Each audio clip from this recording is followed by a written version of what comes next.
ہمارے channel WA Islamic world کو subscribe کریں اور ساتھ ہی اس بیل کے آئیکن کو دبا لیں۔ ایک بات، وَإِذَا سَأَلَكَ عِبَادِي عَنِّي فَإِنِّي قَرِيبٌ أُجِيبُ دَعْوَةَ الدَّاعِ إِذَا دَعَانِ فَلْيَسْتَجِيبُوا لِي وَلْيُؤْمِنُوا بِي لَعَلَّهُمْ يَرْشُدُونَ۔ یہ آیت بڑی زبردست ہے اللہ کی رحمت کو بتانے کے لیے۔ ساڑی تا جی سندا ہی کوئی نہیں، یہ عام لوگ جی ساڑی تا رب سندا ہی کوئی نہیں، اور جو بیچارے ان پڑھ لوگ پیر سائیں تہاڈی رب موڑ نہیں سکتا، ساڑی سندا کوئی نہیں، یہ اس سے بھی آگے چلے جاتے۔ او بھائی اللہ بڑا بے نیاز ہے، جس کی چاہے موڑ دے، جس کی چاہے سن لے، لیکن رب سب کی سنتا ہے، یہ یہاں بتانا ہے۔ وَإِذَا، ان نہیں،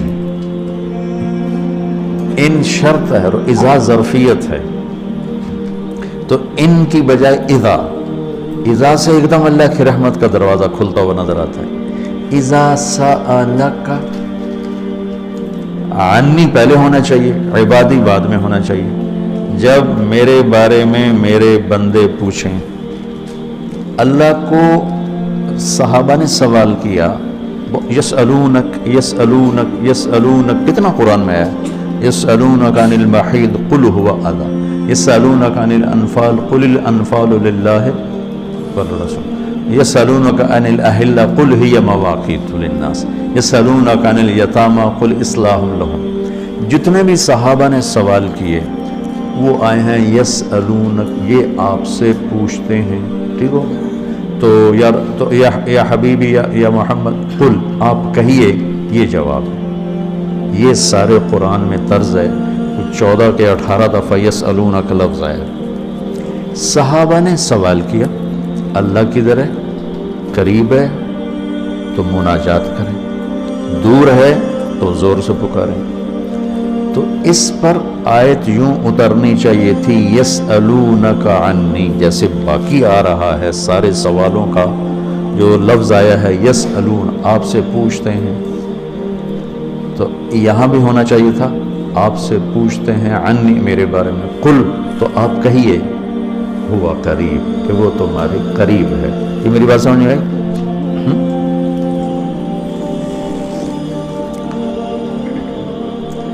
یہاں اللہ تعالیٰ نے وَإِذَا سَأَلَكَ، یسألون کا مطلب ہے کہ ابھی یہ جواب ہے، بعد میں بدل سکتا ہے۔ یسألونک عن کذا قل ہوا، تو یسألونک اور قل ہوا میں حتمی نہیں ہے، ابھی یہ بات ہے، کل کو بدل بھی سکتی ہے۔ اذا کا مطلب ہے کہ یہ ابدی جواب ہے، یہ جواب قابل تبدیل نہیں ہے، یہ آگے جو جواب آئے گا وہ ہمیشہ کے لیے۔ اب سنو، وَإِذَا سَأَلَكَ عِبَادِي عَنِّي، اپنے آپ کو بعد میں ذکر کیا اور اپنے بندوں کو پہلے ذکر کیا۔ اِذَا سَأَلَكَ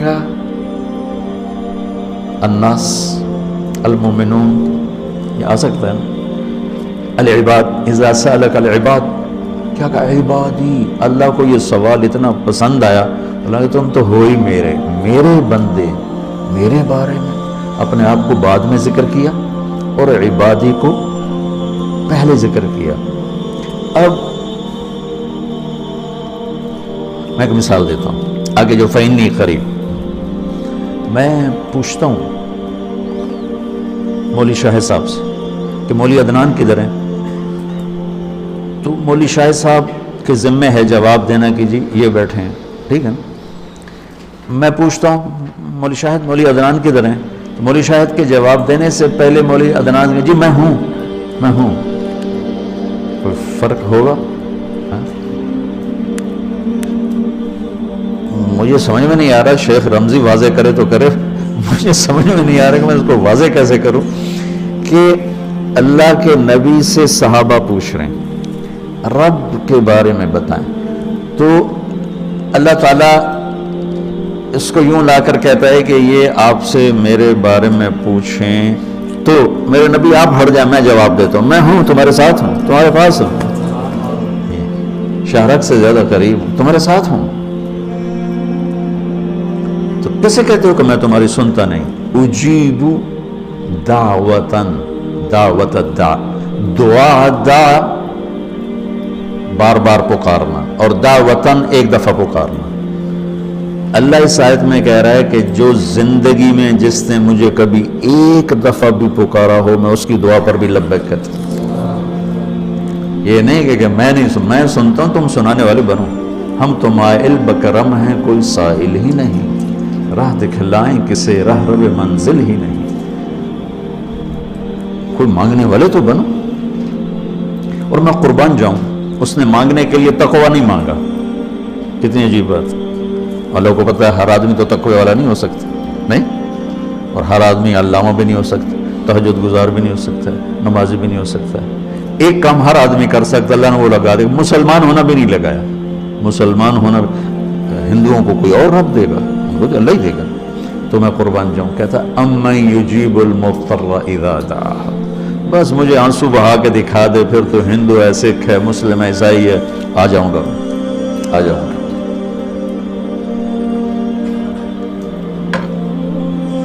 سب کی سنتا اجیب الدعوت الداع، ایک دفعہ بھی جو زندگی میں پکارتا ہے نا، اذا دعان، جب جس وقت اس کی زبان سے یا اللہ نکلے گا، میں لبیک کہتا ہوا ہوں۔ تو اس آیت میں بڑی تسلی اللہ نے دی ہے، بڑی تسلی دی ہے کہ اللہ کو پکارو، اللہ سے، صرف اللہ سے مانگو، صرف اللہ سے مانگو۔ وَإِذَا سَأَلْتَ فَاسْأَلِ اللَّهِ وَإِذَا اسْتَعَنْتَ فَاسْتَعِنْ بِاللَّهِ، مخلوق سے مت مانگو، پکارنا ہے تو صرف اللہ کو پکارو۔ اللہ نے خوبصورت مثال دی، ان الذین تدعون من دون اللہ لن یخلقوا ذبابا، اللہ تعالیٰ فرماتا ہے مجھے چھوڑ کر میرے بنائے ہوئے بندوں سے مانگتے ہو، ان سے کہو ایک مکھی بنا کے دکھا دے، اگر یہ ایک مکھی بنا کے دکھا دیں تو میں نہیں چھاڑ دے نہ تو کل مانگ لے۔ ارے یہ مکھی کی ایک ٹانگ نہیں بنا سکتا، تو تم ان سے کیوں مانگتے ہو؟ ان سے مانگو، اس سے مانگو جس نے انہیں بنایا۔